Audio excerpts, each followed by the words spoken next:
All right, the schedule is officially out. Let's go ahead and break it down. What is going on, Sacktown? And Sacktown Pete back at it again. Thank you guys so much for tuning in. Happy Saturday to everybody.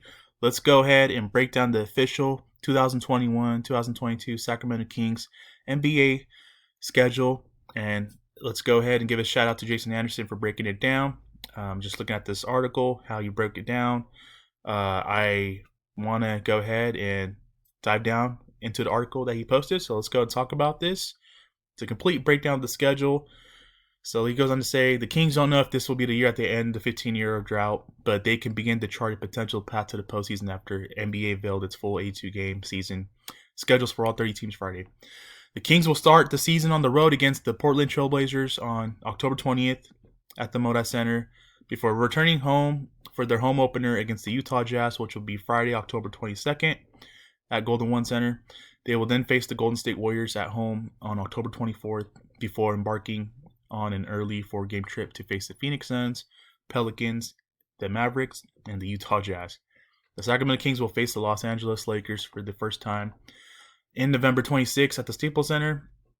The Lakers will come to Sacramento on November 30th with their star-studded cast featuring LeBozo James, Anthony Davis, Russell Westbrook, and Carmelo Anthony.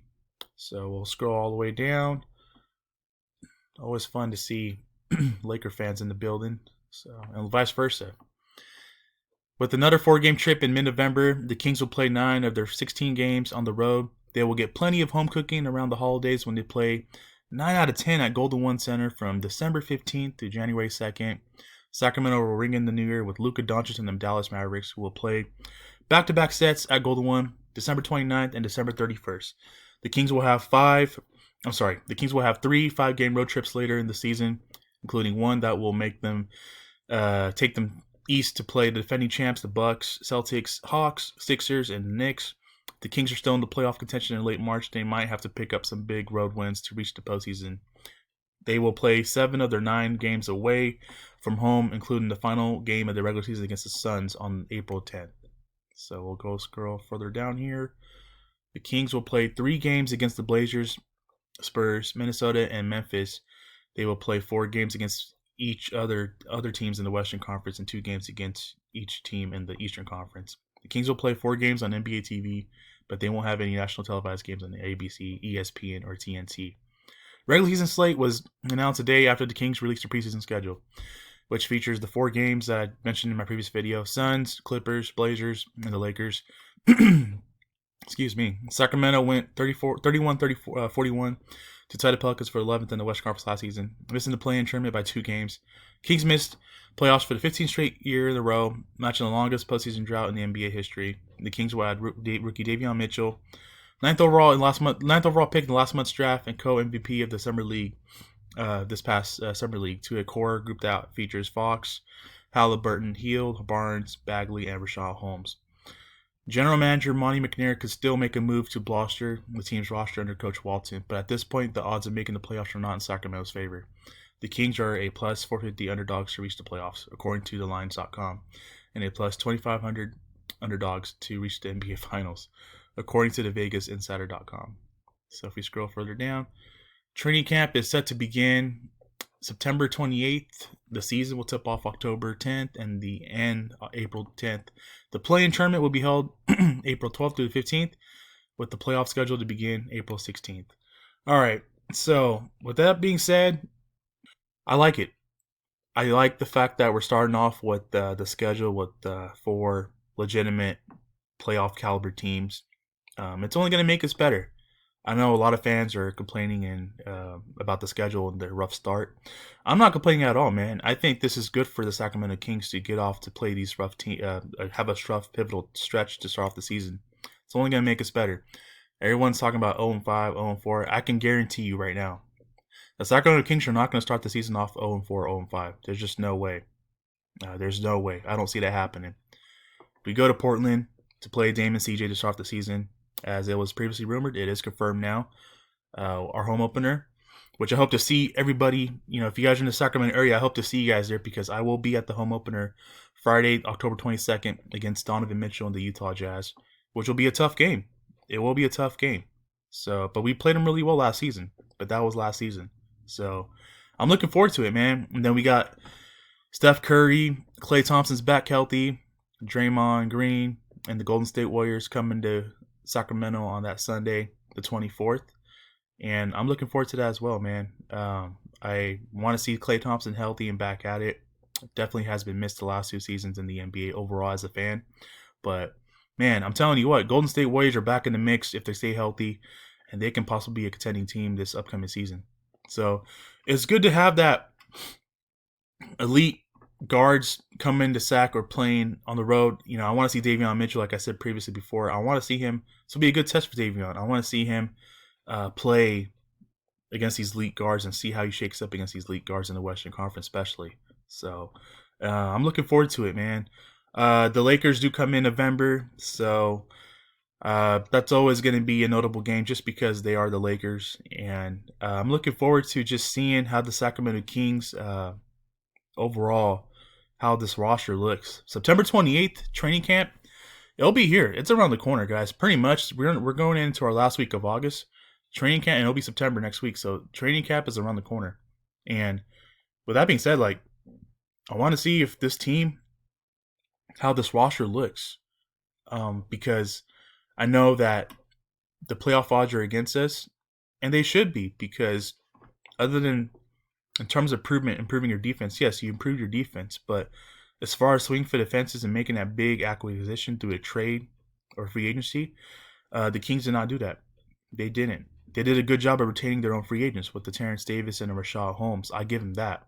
And I'm pretty excited for both of them to come back and be on the Sacramento Kings. But in terms of a big swing for the fences acquisition, the Sacramento Kings did not do that. Have not done that yet. So we'll see how it looks like. We'll see how the roster looks like. I'm looking forward to overall like the stretch of the season. There's gonna be a lot of road games. I mean, at the end of the day, you're gonna have 41 games. You're gonna have 41 home games and road games. But in the midst of the season and how Jason Anderson broke this down, it's gonna be really interesting. There's a stretch where they play the Spurs, the Grizzlies, the Mavericks, and those teams and the Blazers. So the Kings will play 3 games against Blazers, Spurs, T-Wolves, and the Grizzlies. They will play 4 games against each other teams in the Western Conference, 2 games against each other in the Eastern Conference. So those 3 games, in particular against Blazers, Spurs, Grizz, and the Wolves, those teams are around you. When you're trying to fight for the play-in, a postseason spot, or even a play-in bid, you know those teams are going to be around you. So the Sacramento Kings got to make sure that they are in striking distance. I'm hoping they will be in striking distance with the current roster, just because technically we did miss the play-in by 2 games. And I still believe that if Fox didn't get ruled out for protocols and if Halliburton didn't get hurt, I honestly believe that we would have gotten the play-in and we would have made the play-in bid. So that's just my opinion. But I think that they're going to have to be obviously they're going to have to play a lot better. They're going to have to be a lot better. Because the last 2 seasons, they have the same record, 31 and 41. Luke Walton has to address the wins and losses this year. I mean, this is no excuses for Luke Walton this season. This team should win more than 31 games this season. Offensively, they have a top 10 offense, a top 15 offense. Defensively, they were the worst team in the NBA in NBA history last season. This defense is going to improve dramatically this year. I really do believe that. With the defensive pickups and making your perimeter defense a lot better with the Davion Mitchell, and down low in the interior defense with the Nehemiah Keita and the Alex Lynn, expect the Sacramento Kings defense to have one of the biggest jumps from being dead last to a legit pretty good damn defense. So I think that they might be the first team in NBA history to make a big impact on the defensive end from being dead last to cracking into the top 15 defense. So that's how I feel, guys. Let me know your guys' thoughts on the schedule. I'm excited. I'm looking forward to it. I know we got football starting. We got baseball's playoffs are going to be eventually happening. But basketball, yeah, man, the schedule's out. It's official. The Kings will start off on the road against the Blazers in Portland, and then they will come back and they will open up the season. Their home opener will be against the Utah Jazz, which I will be attending. And let me know if you guys are in the Sacramento area. If you guys are in the comments, let me know if you guys will be attending that Utah Jazz game, because I met some of you guys in the past, And I want to meet more of you guys. So it'll be definitely cool to kind of do a meet and greet opening night just to meet you guys and just to connect with you guys in person and live. So with that being said, I'm freaking excited for basketball. Excited for just overall how the Sacramento Kings are going to look like when training camp is around the corner. Will Buddy Hield still be on the roster? Will Marvin Bagley still be on the roster? Um, will Harrison Barnes still be on the roster? Ben Simmons, what's going on with him? Are we still linked to him? Is it going to get to a point where the Sixers will roll the dice, knowing the fact that he doesn't want nothing to do with them and doesn't report to training camp? So, we still have some time, guys. I still think that a Ben Simmons trade can be realistic. At the same time, it really just depends on what the Sixers are trying to do with that situation, and they're gonna have to get it addressed eventually, in my opinion. So we'll see. I'll keep you guys updated if anything breaks news. Thank you guys so much for tuning in. I hope you guys have a great rest of your Saturday and a great rest of your weekend. I'm excited for preseason to start, man. Let's get the ball rolling, man. And I'm excited for the regular season to start here. And it will be here sooner rather than later. So thank you guys so much for tuning in. You guys have a great one. I will catch you guys in my next video. Take care. God bless. Keep pushing forward. And we will see you guys on the next video. Peace.